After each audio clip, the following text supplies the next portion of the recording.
Un piccolo paese del Corno d'Africa, la cui esistenza viene spesso ignorata, ma con un'importanza geopolitica fondamentale, dove la vera ricchezza risiede nella bellezza naturale, geologica, culturale e nella biodiversità che lo contraddistingue, rendendolo una vera e propria gemma ancora incontaminata dal turismo di massa. Bene, oggi vi porto alla scoperta del Djibouti. Ma questo Djibouti dov'è? E soprattutto cosa c'è da fare? Beh ragazzi, non vi sorprendete quando vi dico che è stato uno dei paesi più belli che abbiamo mai visto. Quindi andiamo in Djibouti! La posizione strategica del Djibouti lo rende il punto d'accesso del Mar Rosso, provenendo dall'Oceano Indiano. Infatti si notano molte navi cargo in direzione o provenienti dal canale di Suez. Il golfo di Tajura si estende per circa 60 km dentro le coste del Djibouti ed è pieno di fauna marina, tra i quali i delfini, che ci accolgono subito con una magnifica sorpresa.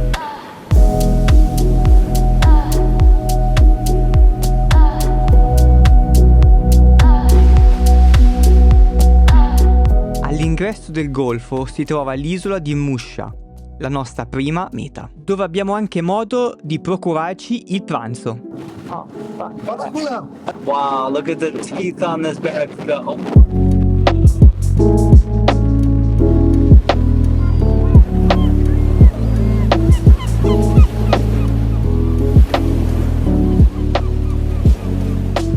Quest'isola è pubblica, anche se ci sono delle zone dove il presidente del Djibouti ha costruito le case e quindi quella zona ovviamente è riservata a lui, ma per il resto questa isola e queste spiagge sono veramente pazzesche.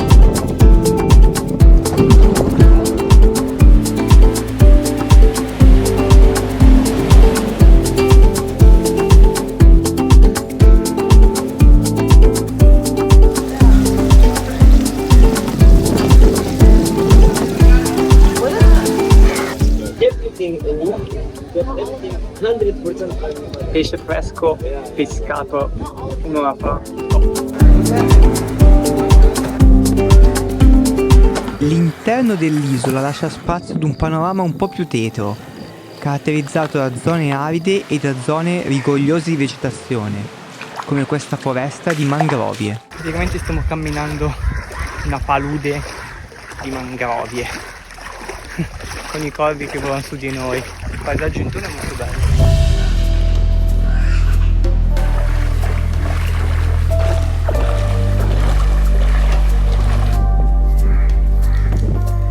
Le mangrovie sono molto importanti per l'ecosistema e per proteggere i piccoli pesci che crescono sotto di esse. I pesci infatti vengono lì a nidificare e i piccoli hanno bisogno di un posto dove crescere prima di uscire in mare. Il governo inoltre ha recentemente lanciato un progetto per la restaurazione di foreste di mangrovie per aiutare la popolazione a combattere il cambiamento climatico che causa erosione, desertificazione e aumento di livello del mare. È un po' disgustoso in realtà perché è tipo camminare in mezzo a un'elma, però sicuramente è un'esperienza diciamo molto particolare. Si conclude così il nostro primo giorno in Djibouti. Domani andremo alla ricerca di qualcosa che rende unico questo paese. Oh my god. Peanuts. Juventus. Juventus. Oh, Juventus. Juventus! Hey. Not care.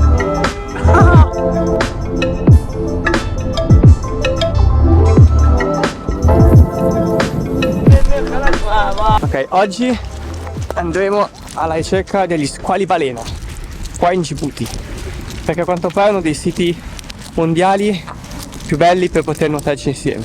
Let's go! La ricerca dello squalo balena può sembrare qualcosa di lungo e complicato, ma queste creature nuotano appena sotto la superficie dell'acqua, dove è concentrato la maggior parte del plankton del quale si nutrono. Ok, siamo pronti per visto gli squali balena, dopo anche 5 minuti e boh, ci penseremo. Andiamo!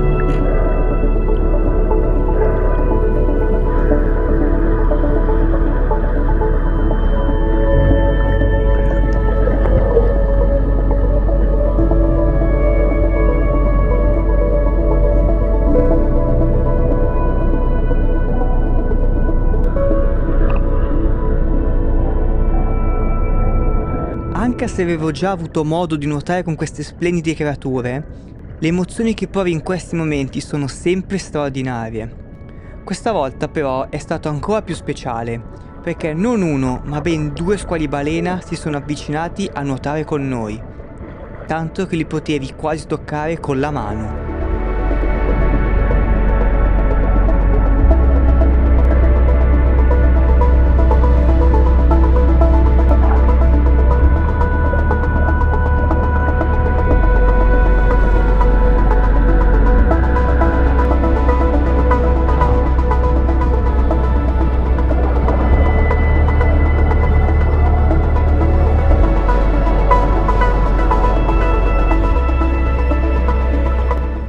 Wow, peso fuori.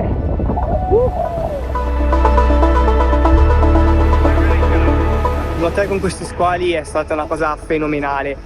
Tu nuotavi, ti giravi da destra a sinistra, ce n'è un altro, ti salivi in barca 2 minuti, ce n'è un altro. È pazzesco veramente. E stancante perché è stancante, però ne vale sicuramente la pena.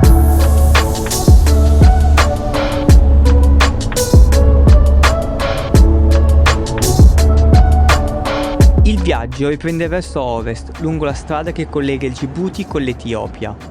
Attraversiamo deserti e cittadine abbandonate, che sembrano essere uscite da un film post-apocalittico. Ovviamente non poteva mancare un po' di disagio e abbiamo bucato. La gomma è completamente distrutta. Look at this. It blew up. Ow, that's hot. How to see this? Finished. Ma la nostra guida a tuttofare Mussa ci mette poco a cambiarla. Gomma sistemata, si torna in azione.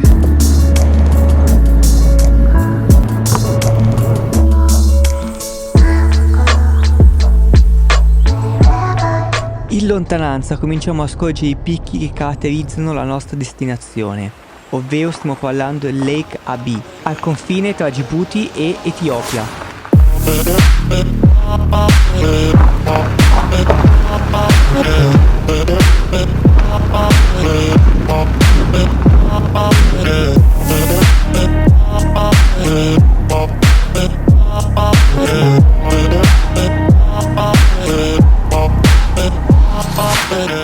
Il lago è uno specchio d'acqua salato nel triangolo di Afar, il punto d'incontro di 3 placche tettoniche che si stanno allontanando progressivamente l'una dall'altra. È circondato da un paesaggio lunare formato da questi camini calcarei dalle forme surreali che possono arrivare fino a 20 metri di altezza.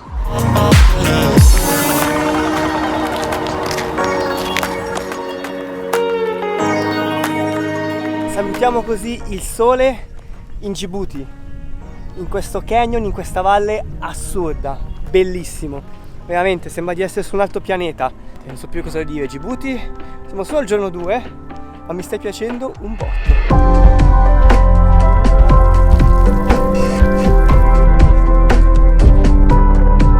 Location per la notte. Queste tendine, molto stile Star Wars, però ragazzi sono bellissime. Non ci sto neanche. Io sono basso,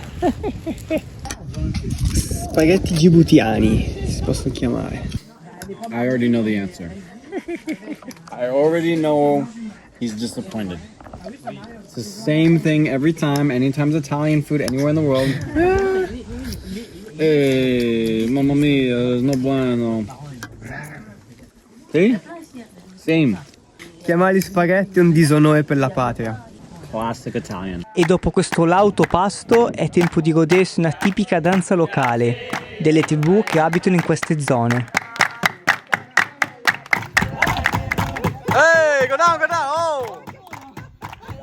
Hey, hey!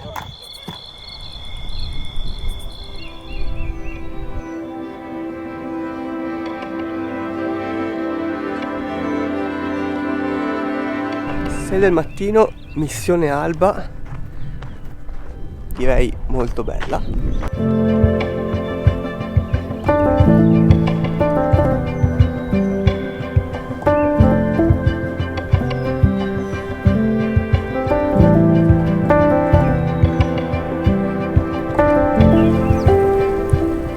Questa particolare zona si trova nel cuore della Drancalia, una terra estrema caratterizzata da deserti di lava a causa dell'intenso vulcanismo e da un enorme strato di rocce evaporitiche. Il lago al mattino offre anche lo spettacolare scenario dei fenicotteri che si spostano sulle sue sponde.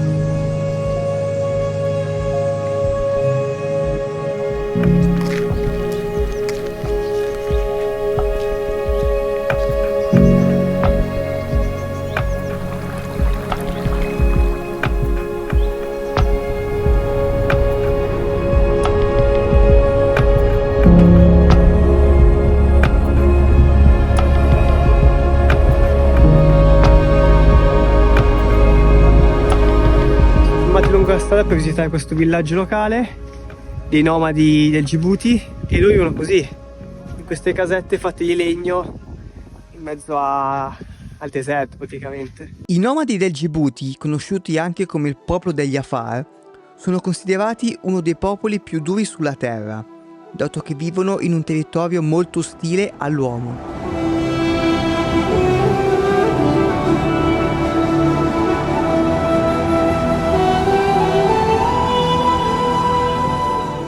Nelle loro tende si trova veramente il minimo indispensabile per sopravvivere.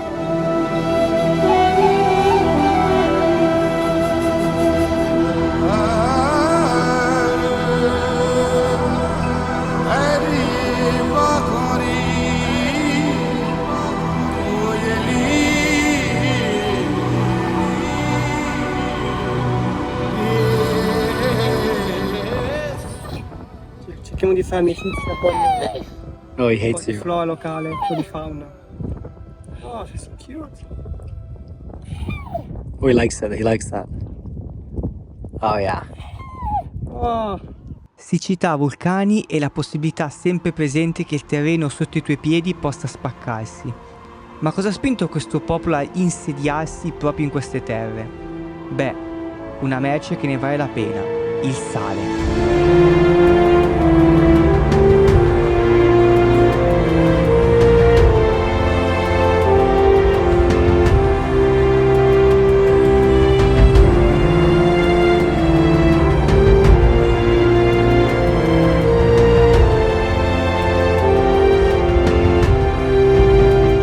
benvenuti al lago Assal. Questo posto è il posto più basso di tutta l'Africa, siamo a meno 155 metri sul livello del mare. Inoltre questo lago è anche il secondo lago in generale sulla Terra più salato. Il primo invece si trova in Antartica. E adesso faremo il bagno.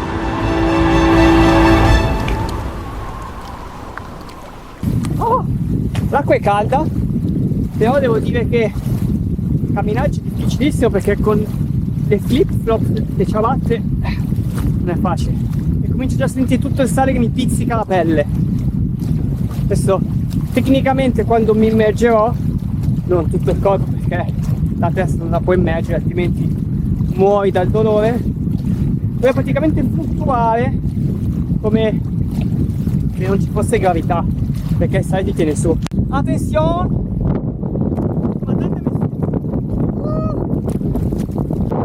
What? Amazing. Anche a pancia in giù, la sensazione è veramente quella di stare fluttuando senza fare la minima fatica. Anche una volta uscito dall'acqua, il sale ti rimane comunque attaccato alla pelle. Pensate che il sale è l'unica risorsa che Djibouti esporta, per il resto è tutto importato. La maggior parte dell'economia del Djibouti si basa solamente su una cosa: la sua posizione strategica. Infatti, grazie al porto, che funge da nodo logistico in una delle tratte marittime più trafficate al mondo, riesce a generare la maggior parte dei suoi guadagni. Il Djibouti si può definire il porto di quasi tutta l'Africa centro-orientale. La sua posizione ha anche attirato l'interesse di molti stati stranieri, che ci hanno stabilito basi militari. Queste basi militari straniere svolgono un ruolo fondamentale nel mantenimento della sicurezza del paese, data la situazione turbolenta in Yemen e in Somalia, e l'aumento della pirateria nel Corno d'Africa e nell'Oceano Indiano occidentale. Tra le più importanti troviamo quelle di Stati Uniti, Cina, Francia, Italia, Giappone, Spagna e Germania. Giusto? Yes, giusto.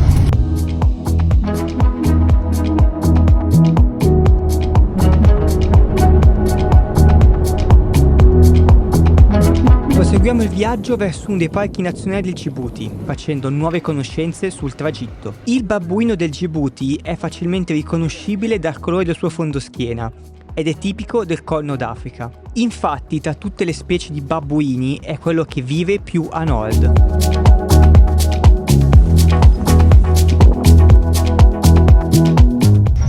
Ok, anche stasera siamo arrivati finalmente alla nostra destinazione. Adesso è tutto buio, quindi l'esterno ve lo faccio vedere domani mattina. Nel frattempo godiamoci questa bellissima suite con tanto di tendine anche stasera per le mosche, per le zanzare. Buonanotte.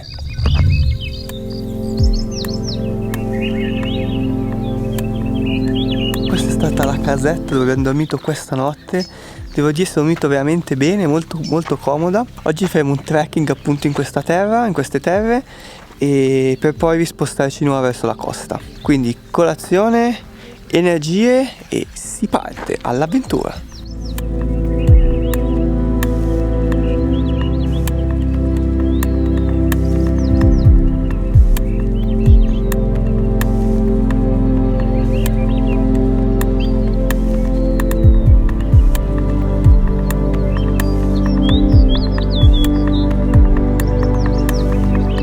Camminiamo in mezzo alla natura selvaggia, immergendoci appieno nei suoni e nei paesaggi che questo luogo ha da offrire.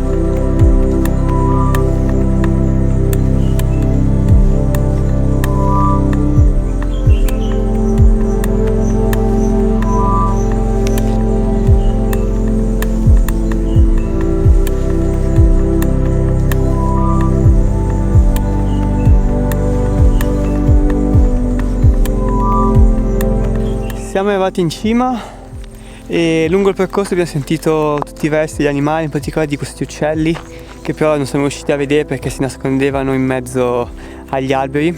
Però la biodiversità che c'è in questo paese è veramente allucinante, non me lo aspettavo.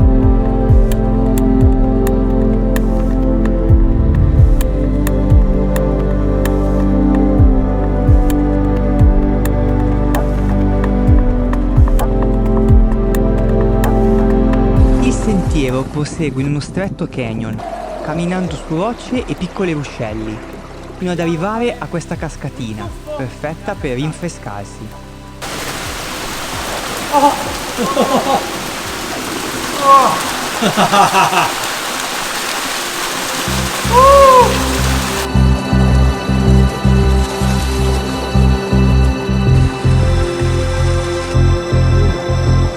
Siamo tornati al campo base per pranzo, abbiamo incontrato delle amichette e adesso qua andiamo da mangiare. Vediamo se ci cascano. Ok? Le scimmie del Djibouti appartengono alla specie delle Griffet, anch'esse originarie del Corno d'Africa. Queste scimmie si nutrono principalmente di frutta e appena possono cercano di rubare del cibo umano. No! No! Ha rubato lo zucchero! No!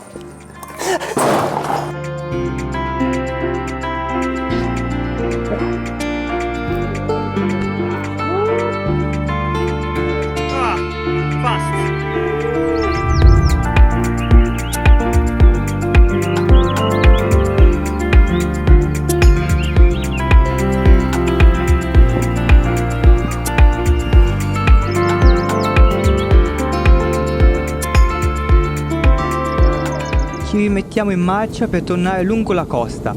È assurdo pensare come giusto qualche ora fa eravamo in mezzo alla natura, tra montagne e alberi.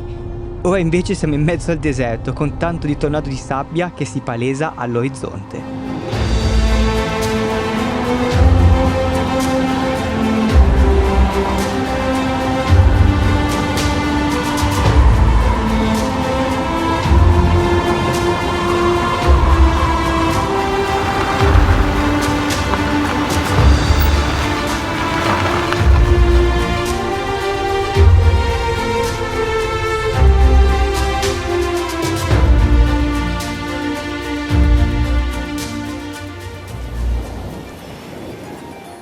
Tadjoura è la città più antica del Djibouti.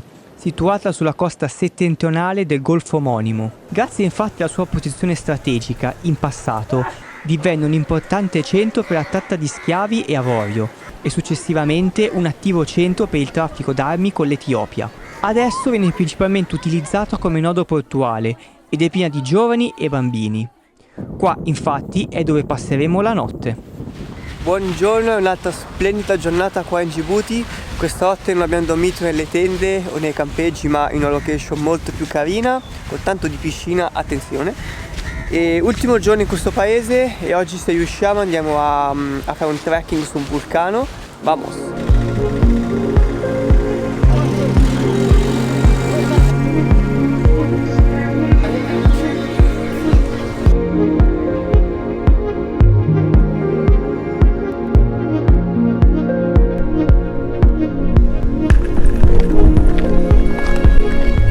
Camminando qua sui campi di lava tra la placca tettonica araba e quella africana.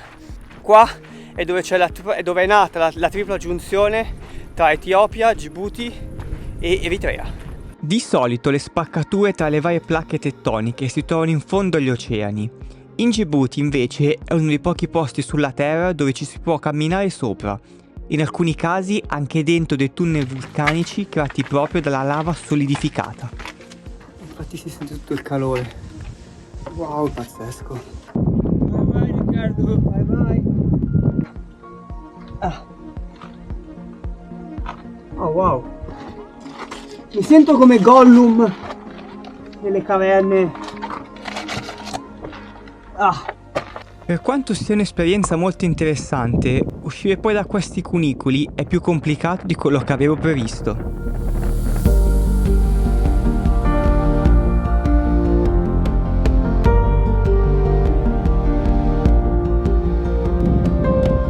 Ok, siamo arrivati in cima al vulcano, in fondo di là c'è tutto il lago Assal, mentre dietro di noi c'è tutto il Mar Rosso. La vista a 360 gradi è veramente una figata.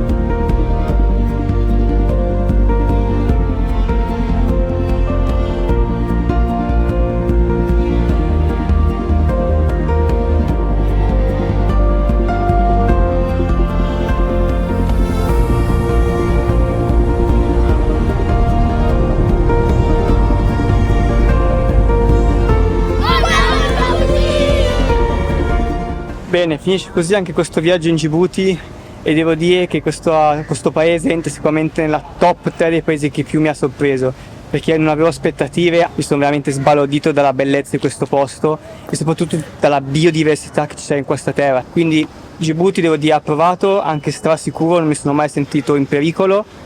Quindi che dire, ogni volta che vengono smentiti i pregiudizi di un paese è sempre una bella soddisfazione. Questo, ragazzi, è Musa, la nostra guida. Se venite in Djibouti, altamente consigliato. So Musa, why people should come to Djibouti? They should come to Djibouti because we have the Welshar, we have Lake Abe, and we have Lake Assad, the lowest point in Africa, but also Djibouti is friendly tourism. Quindi venite in Djibouti, venite in Djibouti perché c'è Musa. Ok, thank you. Grazie Djibouti, ci vediamo alla prossima avventura.